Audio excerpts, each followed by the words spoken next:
ఇటు కేసీఆర్ పుట్టినరోజు సందర్భంగా కవిత ట్వీట్ చేశారు.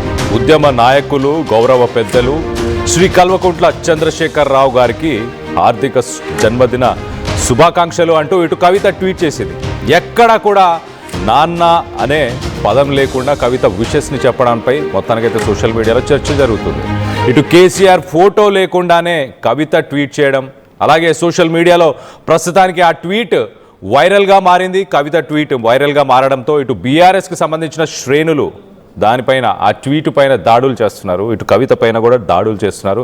ఒకసారి ఆ ట్వీట్ మనం విషయంలో చూస్తున్నాము, మీకు అది ఒకసారి చదివి వినిపించే ప్రయత్నం చేస్తా. ఉద్యమ నాయకులు, గౌరవ పెద్దలు శ్రీ కల్వకుంట్ల చంద్రశేఖర్ రావు గారికి హార్దిక జన్మదిన శుభాకాంక్షలు. ఎక్కడ నాన్న కానీ లేకపోతే తండ్రి గారికి కానీ అంటూ ఎక్కడా మెన్షన్ చేయలేదు. At the same time KCR photo కూడా ఎక్కడా వాడలేదు. మొత్తానికైతే దీని మీద అన్ని రకాల డిస్కషన్స్, అంటే ఇటు సోషల్ మీడియాలో డిస్కషన్స్ అవుతున్నాయి.